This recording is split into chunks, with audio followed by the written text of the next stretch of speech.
Four of Cups. Are you feeling stuck? I'd say yeah. When the Four of Cups comes up, it's we're stuck.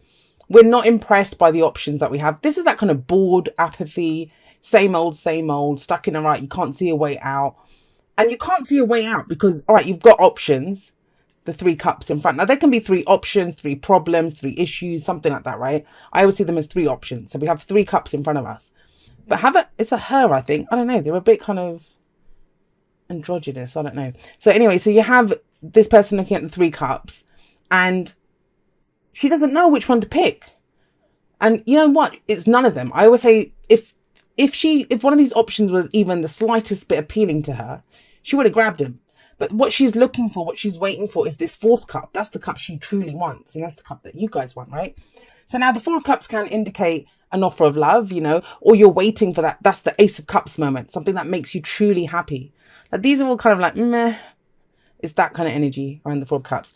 So it kind of feels like that's what's coming in. I don't know though, guys. I think, I'm just going to say this because the 9 of Cups is telling me this. You guys want something. You want some shot at happiness. Whatever that Ace of Cups is for you, you know, the lover, the friendship, the job, the whatever. It's whatever that Ace of Cups is. And the Ace of Cups can be anything. The spiritual path, right? It's something that makes you happy, that your cup's overflowing. And none of the cups in front of this person appeal because, and sometimes we think we're never going to get that. Or we've offered our cup to someone and they're not accepting it. So it can be that. But I kind of feel like you guys are trying to settle for the 3 cups because you've kind of almost given up on this 4th cup coming in. I'm going to get to the King of Swords in just a moment. But the reason I'm saying that is because the King of Cups is in the past or the foundation. Now this can be last week, last month, last year. King of Cups, beautiful energy. I love the King of Cups. If this was a love reading, that's who we want to see because he's the ideal lover, right? But it's a general reading. But even then, he is very much, and I don't know who I was having a little rant about this with in someone's reading, but we've turned we've turned love into romance. We've turned relationships into just a boyfriend or a girlfriend and that. When they're so much bigger than that, right? I'm not trying to water down love. I think love is amazing and I think love is everything. But I think it should take prominence in our life and be everything in our life, you know, affect everything. Not just who we kind of go to bed with or who we cuddle with. Love affects everything. And that's not to put down. Romance has its place. Every relationship has its place, right? So the King of Cups, even if this is not love reading, whatever, he knows his emotions. He knows how he feels. The kings all have mastery over their suit. What does that mean? That means they've known their suit. This guy knows his emotions. He knows how he feels. He's very expressive. He's the one that will say, I love you.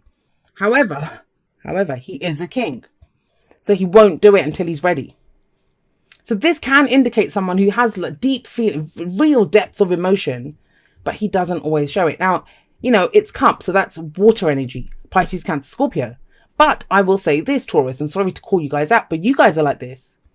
You guys are like this. That, you know, when you have feelings for someone or something, it's not, you don't go rushing in. You kind of mull it over, see how you feel first. You know, still waters run deep with the King of Cups, as they do with you guys. And I know you guys are the King of Pentacles, but I'm getting that kind of. So this may have been something that you had like deep feelings for, but you didn't say anything before. But you have the King of Swords coming up at the heart of the reading. That's how I know in the past. It doesn't have to be with the same person. So if this is romantic, you had deep feelings for this person.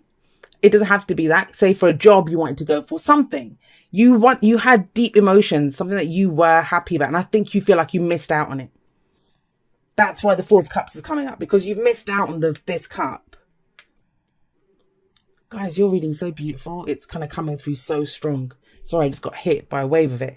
So yeah, so you think you've missed out on this cup. You think you've missed out on it. That's why you're trying to settle now. No, no, no. You don't need to settle. Because there's a second chance coming in. Maybe not with the same person. Like I said, that's last week, last month, last year, right? But this time you're going to do it differently. You will do it differently, Taurus, right? Will you? Hope so, because you have the King of Swords at the heart of your reading. That's the focus. That's the focus here. I mean, the King of Cups, it's not like he doesn't say it. And usually I don't even focus on that aspect of him. He's the loving, caring, nurturing guy. He'll take care of you. He's going to take you out for romantic dinners. You know, he's the beautiful friend. He's a spiritual advisor. He's very healing. He's very intuitive. He's all those wonderful things. Everything that comes from cups, that's him. But it just feels hidden. It just feels hidden in the past, or it was rejected. But I wouldn't want you to see the Five of Pentacles or something with that. With the Four of Cups, it's almost like someone doesn't notice it. And someone wouldn't notice it if the King of Cups hasn't said. And the thing is, sometimes when you're not a very kind of emotional kind of person, you feel like you're doing something big to kind of reveal how you're feeling, but you're actually not. The other person kind of misses the sign. So I'm getting that kind of energy. But what the heart of the reading, the focus now is the King of Swords. So Aquarius, Gemini, Libra energy, some of you might be dealing with that.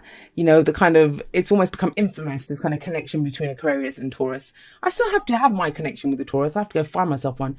But yeah, so we have the King of Swords there.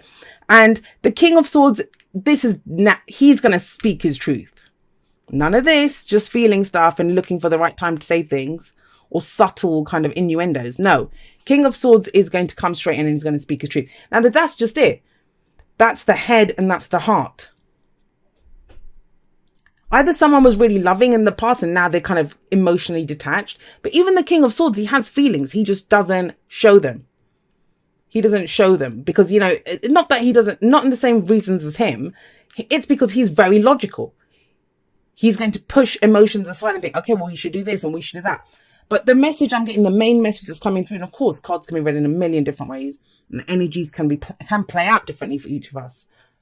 But the one that's coming through the strongest, and that's the one I focus on, is that someone didn't say their emotions in the past, or they weren't very clear about them. Now they are.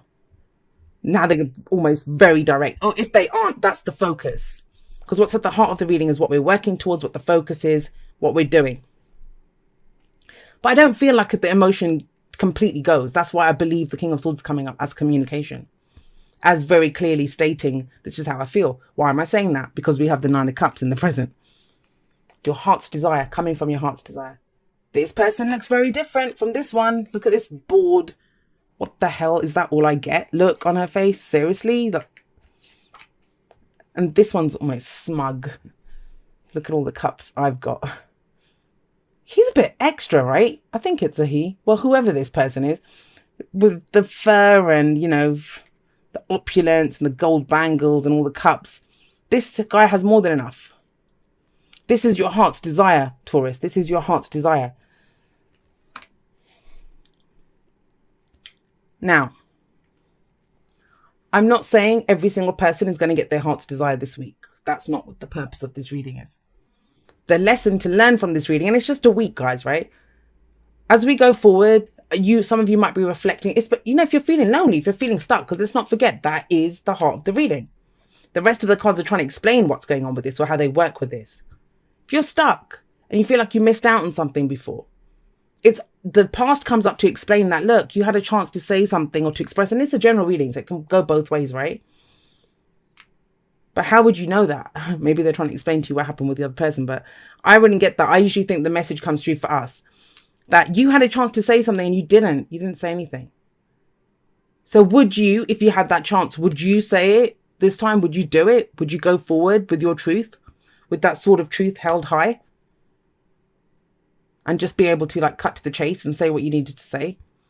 Because that's what's coming in. It's about the lesson learned. Would you do things differently? And we don't have the Wheel of Fortune coming up, but it's almost like that. That's what it feels like. If the opportunity came up. If the opportunity came up. Because I think that's also about manifesting. That is the wish card, right? You can keep regretting what you missed out on or what the chance that went.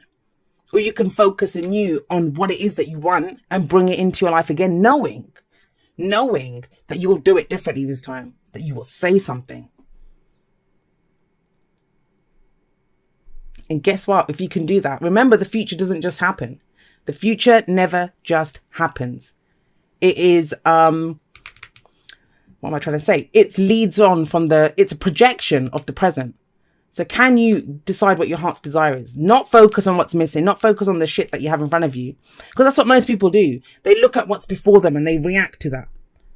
But this is about going within. What is my wish? You know, forget that. I want that cup. What does my cup look like? What is it that I want? If you can do that, then guess what? There's a second chance because that's judgment. transforms you, it changes you. Yeah. And I'd say that's a bit of a transformation, going from the King of Cups to the King of Swords.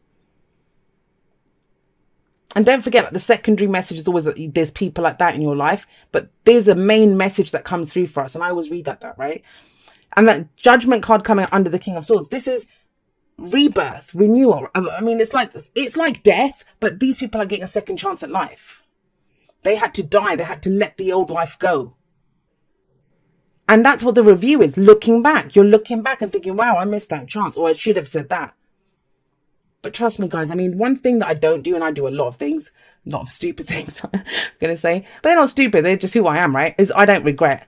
I always believe that I did the best that I could in that situation. And that next time I'll just do better. Regret is like the biggest waste of energy that you can ever, because what could you do? And you can look at it, which is what Judgment tells you to do. Take the lesson from it, draw a line under it and say, right, not doing that again. Let's move on. Let's go try this again. That's Judgment. And that's the phoenix rising up from the ashes. These people have a second chance at life now. So I think you're going to get an opportunity again, whatever it was that as the King of Cups, you had deep feelings about, but I don't think you went for it. Well, either that or it was rejected. But like I said, the rejection's coming up secondary to this. This is more of a clearer statement. This is more, can you stand by your word? That's the King of Swords. He stands by his oath. His word is, you know, whatever he says, he stands by it. Very intelligent, very articulate, very kind of, he's going to make his point very clearly. You get your second chance. King of Swords is above this. Yeah, you bet he'd take advantage of the second chance. What's the advice? How do we get to Judgment? How do we get to this rebirth, second chance, phoenix rising up from the ashes? Well, we have the Fool as your advice.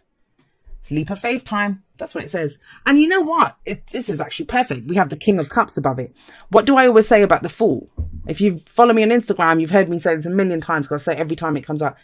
The only map you have now, Taurus, the only map you have is where you've been. That's the only map you have. But you're going somewhere completely new. It might be a second chance, but you know, you want to do things differently this time. If you want to do things differently, the only map you have shows you how you did things in the past. Massive amounts of love, but you know, if you don't act on it, if you don't say the things or go for the things that you have feelings for, whether it's a job, a person, whatever, go for your heart's desire, what's the point, right? So with the Fool coming up, this is saying it's leap of faith time. And you go do it for the experience. You want a different experience. You don't want that old experience. You don't want to be stuck there looking at your options, right? You know that if that cup comes in for you, you're going to grab it with both hands. And that's what it's telling you. It's like, don't worry about it. Don't worry about the feelings as the King of Cups mulling it over. Just say it. Communicate like the King of Swords. There's no guarantees. There never are. But there's never a guarantee with anything. You can have people that promise you the bloody sun, moon and the stars and then they turn around, back off out of that. So then you'd never go from what the person is saying. You never go from what's presented to you. You always go from how you feel. Can you communicate how you feel? Now, for some of you, it doesn't mean that you missed out on a chance. It's just that you've been feeling stuff. You've wanted that job for a long time. You've been interested in that person for a long time, but you just not said anything. Well, how long are you going to wait? What are you waiting for? And I don't mean to be mean. I know what it's like, guys. Trust me. Trust me. I get it. But it feels as if you guys are ready for this. You guys are ready for this. The Fool would not be coming up till you take a leap of faith unless you had faith, right? I think you have faith. You want this new experience. You've had these feelings for a long time. It's time to start expressing those. It's time to start saying how you feel. It's time to start living from your heart and going for it. Because these are very kind of heart-oriented energies. But imagine that. Imagine if both your head and your heart were working together to go for what you want. Damn straight you could resurrect any old dream that, you thought you'd lost out on. Of course you don't have to settle for the 3 options there then. But yeah, it's leap of faith time. New experiences. And you trust. The King of Swords always knows what decision to make. He always knows what to do. So with the Fool coming up here, this is saying, that as you go forward, you have to trust. You don't have to trust the path. You don't have to trust what comes up on it. You don't have to trust that it's going to work out with whatever you pick. It's the fact that you take the leap of faith and that you will deal with it. You will land on your feet no matter what happens. And the Fool knows that. That's why he doesn't even bother looking down. He's like striding ahead. Right. It's really interesting. And I will say this, and this is for those of you, because I know there's a lot, I've seen the comments, Taurus and Aquarius people, that Aquarius got the fool, that they're starting a new journey. So some of you might be headed on a journey with an Aquarius, or they're heading on a journey with you, right? Taurus, seriously. Physical touch is important. For some of us, nothing is more important than a tender touch. This might include a pat on the back or giving a hug to someone who needs it. Yes, absolutely. Yeah, he comes from a heart space. Yeah, he comes from a logical place, right? He uses his words. But I kind of feel as well, this is not, I mean, for some people, you're in relationships and stuff, or in friendship, you know, someone just needs a hug, or there needs to be more kind of bedroom antics. That's what's coming up for some of you. But I don't get that as the main message. Physical touch is the physicality of this. Because all of this feels like it's going on in someone's head or in someone's heart. It's not being expressed. Because why else would you be told to take a leap of faith? He feels it. He says it. But there needs to be more physical stuff, right? And that includes, even if it's not a relationship reading. You can feel it. You can do the thing. But are you going to take the actions, the step, the physicality of it? See what that is. Mending, yeah. This can be fixed. This can be fixed. Absolutely. Mending means to make amends, you know, that if it's broken, we fix it. We mend it. We patch it up. And it can be. It can be. I think there's a sense, I mean, the Four of Cups is the Judgment isn't the most delightful of energies, but it causes transformation. It leads to amazing, like, face the future without fear. And it kind of feels, I'm not playing it down. I understand, for those of you that this is your message, it's tremendous. It's really easy for me to say, yeah, open your mouth, say something and stuff. This is kind of, take some kind of like Herculean effort to do this. Otherwise judgment wouldn't be coming up. This is big, but it's a massive transformation for you. Get used to it, Taurus. You guys are changing in major ways. So we have mending, like I said, and it can be patched up. It can be fixed. It can be fixed. But Four of Cups is the only kind of downside, and that's feeling stuck and bored, and that tells you everything. You're not happy with the options that you have. You're not happy with the options that you have. Dearest you, as you think, so will you experience life. Thoughts are that powerful and they need minding. Let the unruly, chaotic ones settle down so they serve you or get released instead of wreaking havoc. These thoughts arise when connected to the energy of fear and often masquerade as truth. Yet the real truth is that essentially all is well. Of course, you have thoughts that are positive, strong, organized, accepting, creative, open, and so on. Those are the ones we want you to keep thinking, and they have a less frantic quality. They're stimulating in a good way and don't get away from you. How do you keep an inner eye on your thoughts? Meditate and leave judgment out of the mix. Everyone has those fearful thoughts. Love them, love yourself, and then choose the thoughts you want the world to reflect back. Life is not as hard as you think. Loving you so much. Obviously, the person that wrote that isn't a Taurus, but no, I'm joking. But guys, think about it. That's the thoughts, right? The King of Swords. But he doesn't have unruly thoughts. You know, he's very decisive. He's the king, you know, he's got mastery over his suit as well, just like he has. And there is this kind of manifestation energy. And you know what's manifestation? Knowing what your heart's desire is, knowing what it is, knowing that you don't have to settle. If you're prepared to go into areas that you haven't been explored before, doing things differently, taking leaps of faith, you've got every chance to resurrect any dream, any kind of project that you wanted, a relationship even. But you have to give it your all. There's no guarantees. You can sit and wait for it like this and be nonplussed and stuck. Or you can try something, anything. At least that way you kind of wipe that energy off and think, well, okay, damn, I tried everything. Let's go try something else now, right? So, I mean, I love this reading. I have to say, the last one I did for you guys, I swear that was like, oh, I felt so bad for you guys. I don't know if it showed, if you guys watched that, but this is amazing, guys. You're doing, I think a lot of you have decided, I'm not getting stuck here. I don't want this. This is not what I want. So yeah, if I was the King of Cups in the past, but it's not like you're giving up on the King of Cups energy. That's an amazing energy to have. You're kind of adding to that. You're like augmenting that. It's now you've got the King of Swords coming in too. And I know you're not ditching him because the Nine of Cups is coming up too. So you're using the best of both worlds. Like you're using your heart energy to manifest what you want. That's why, you know, you get this second chance at whatever it is you're looking for.